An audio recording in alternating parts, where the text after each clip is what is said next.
O poder, seja ele financeiro ou de exposição, ele funciona como uma droga mesmo. E a grande maioria das pessoas não está preparada para o poder, né? Ou para o sucesso. Eu sempre digo que tem 2 tipos de sucesso. Um sucesso que é o sucesso sustentável, aquele que você vai construindo e você vai se mantendo. E tem o sucesso imediato, aquele que de repente você sai do zero. Aí é difícil, aí né? tem que ter cuidado para não bailar na curva. Assim. E por que você acha? Em qual momento o cara se perde? Ele se perde quando ele começa a achar que pode tudo. É isso aí. E ninguém pode tudo. Pode people, não pode tudo. Pode people, não pode tudo. Eu percebi isso, eu percebi. E você tem que ter amigos, ou então uma esposa legal, ou pessoas que chegam e falam assim, fulano, bota um pouquinho o pezinho no chão. Isso é que nem a natureza, altos e baixos, maré alta, maré baixa. Isso é uma fase, né? Para que você se mantenha, você não vai viver de fase, né? Então, eu acho que é sempre bom ter amigos que chegam pra gente e falam, tá exagerando. Eu acho que essa pegada ajuda muito. É engraçado. Teve um momento que eu estava reclamando com a minha agência que os contratos que chegavam eram abaixo. Aí eles me falaram com muita... O brasileiro, quando ele quer te dizer alguma coisa delicada, ele consegue ter muita delicadeza. Eu gosto muito disso. Aí eles me falaram... Às vezes, acontece um momento que a gente... Pode acontecer do artista se ver um pouco maior do que é. Aí eu entendi que, talvez não tinha chegado a hora ainda dos grandes contratos de publicidade. Achei super engraçado isso e nunca esqueci. E uma coisa que é muito... Eles foram legais, de alguma maneira. Tipo assim, olha, nós vamos fazer o que você está falando, mas a gente tem que ver o mercado, a gente tem que ver, né?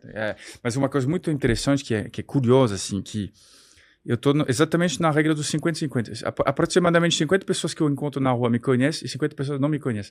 Então é curioso porque eu estou permanentemente entre 2 mundos. Porque às vezes eu chego num evento como o CCXP, por exemplo, que é o evento de cosplay, eu tenho a sensação que tem um público jovem, imenso, né? Eu tenho a sensação de ser uma celebridade. Passa 2 horas, estou na farmácia comprando um remédio de dor de cabeça para minha filha, ninguém está nem aí para mim, então... Minha vida consiste em fazer... Meu próprio status varia drasticamente, assim. É engraçado e bom ao mesmo tempo, porque talvez seja isso que também me ajuda... Que dá o equilíbrio. Isso aí. E dentro da tua família, como é que é isso? Como é que a tua esposa lida com isso? Do tipo, amor, vou te dizer uma coisa. Então eu não... Você ainda é meu marido. Mas eu me divorciei. Sim, então a gente tá volta aqui. Então não tem problema. Mas ficou amizade. Ficou amizade. E suas filhas? Minhas filhas estão... Como é que lidam com o pai? Elas não ligam para isso. Não, que legal. Minhas filhas, a gente está na CCXP, elas me falam, pai, eu acabei de tirar foto com um cara muito famoso. Aí eu vou ver, que eu não conheço o cara, 80 mil seguidores. Eu falo, mas eu tenho muito mais filhas. E minhas filhas estão nem... Ciúmes! Você tem ciúmes das tuas filhas? Do tipo assim, você não pode gostar mais do influenciador do que do papai. Mas é engraçado, minhas filhas, a gente não tem os mesmos ídolos. Eu fui na casa do Ronaldo, minhas filhas falaram, quem é Ronaldo? Exatamente. O cara do Coach lá, já vi. Mas é isso aí. Você conheceu o Felca? Sabe, elas são muito assim... Não, mas isso eu acho legal, porque assim, os ídolos são por gerações. São por gerações. Né? Tipo assim, eu conheço o Ronaldo, foi fantástico, assim, também, mas a garotada que tá aí agora, não. Quem ainda tá se mantendo no futebol é Cristiano Ronaldo. Esse ainda é uma coisa que você fala, gerações da gente, você fala com o pessoal mais novo. Mas já acaba também, né? Sim. Daqui a um tempo, né? Mas fez acaba. A imagem, né? Aí fica muito engraçado isso. Mas é bom porque é isso, são as minhas filhas que também me mantêm numa coisa... Que você é o pai. Saudável, isso aí. Acabou, você não é um influencer, você não é um humorista, você é o pai. É bom. E te traz para uma realidade, né? Isso aí. Não, é perfeito. Se eu pudesse assinar para ficar sempre no mesmo nível de notoriedade, eu ia assinar, porque estou no nível que é bom, porque eu tenho os aspectos bons que... a notoriedade pode trazer, sem o exagero também de fanatismo. Já tem alguns fãs que passam do ponto. Tem um cara que me assistiu 120 vezes, assim, em todos os shows que eu vou, ele vai. Então, já tá legal, sabe? Eu acho que a nível acima, o nível Whindersson, aí já é demais. Eu acho que já é... Não, mas eu acho o Já deve Whindersson ser um cara complicado. pé no chão, engraçado, né? Isso, o público faz muito uma visão das pessoas que eles É. idolatram, né? Mas eu acho que no nível dele, digo, a fama deve trazer coisas que são exageradas, no sentido, deve ser muito fanatismo, deve ser muita gente que chega, deve ser muita dificuldade de saber quem é amigo de verdade, quem não é, no sentido, eu acho que...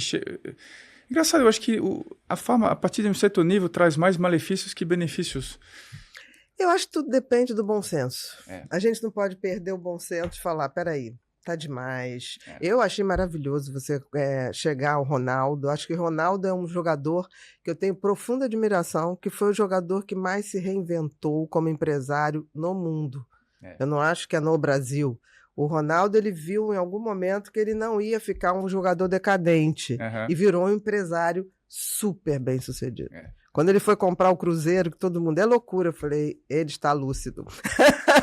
Quando eu vi na casa dele, eu posso te garantir, ele estava lúcido. Não, lúcido, com certeza. E ele merece. Ele Sim, merece. não, ele é simples, ele é gente fina Eu demais. acho ele um cara, um tremendo empresário, um tremendo marqueteiro no sentido de marketing do bem. Eu acho que ele sabe mobilizar, ele tem estrutura, ele tem conhecimento. E ele é simples, ele me recebeu muito bem, muito bem. E foi engraçado, né? Uma história que eu contei nas redes sociais, mas que meu amigo, quando eu fui na casa do Ronaldo, tem um amigo que é corintiano roxo. Roxo. Então é fã do Ronaldo, obviamente. Falou, cara, vou comprar umas camisas para você. Você leva lá para ele, ele assina. Você dá uma camisa para mim, uma para você, uma para o presidente francês, que também é fã do Ronaldo. Falei, ótimo, trouxe as camisas. Primeira coisa que o Ronaldo falou, putz, legal, parece muito com as originais. Quando ele foi atender um pessoal, eu liguei pro meu amigo. Eu falei, cara, não são originais? Ele falou, mas você queria originais? Eu falei, não, queria da China, pro Ronaldo assinar, pô. Meu amigo falou, até parece que eu te daria umas da China, cara. São da Tailândia. E agora? É impossível ele perceber que não são reais. Ele pô. já percebeu. Fala, cara, o Ronaldo tem 98 jogos para a seleção oficial, ganhou 2 Copas, jogou 4. Se ele quiser entrar numa empresa de avaliação profissional de camisa, ele vira CEO no mesmo dia, Oswaldo. Aí meu amigo falou, fala que é uma versão torcedor, nem que seja torcedor. Não, fala que é de um amigo idiota, que achou que ia enganar o Ronaldo. O cara assinou, o Ronaldo assinou as camisas. Sim, e uma das camisas era do Romário ainda. Aí, Maria. e só tenho 3. A do Romário eu vou ter que dar pro presidente francês.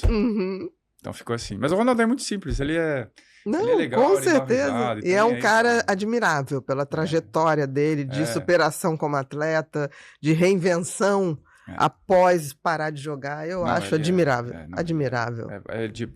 Realmente um cara que soube lidar bem. Com certeza. E a casa dele tá legal, posso te garantir.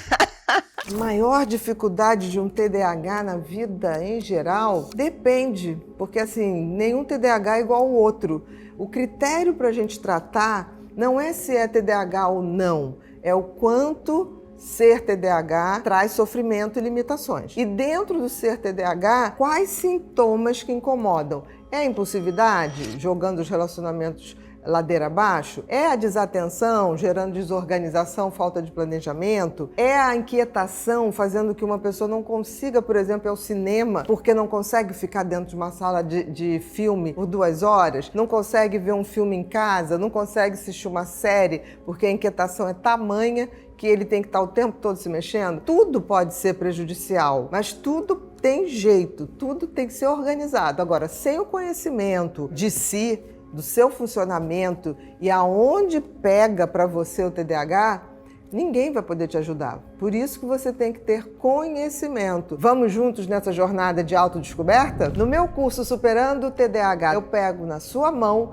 e mostro passo a passo como transformar a inquietude de uma mente em uma força poderosa que trabalha sempre a seu favor. Aproveite que o curso está em uma condição incrível. Conheça o curso agora mesmo.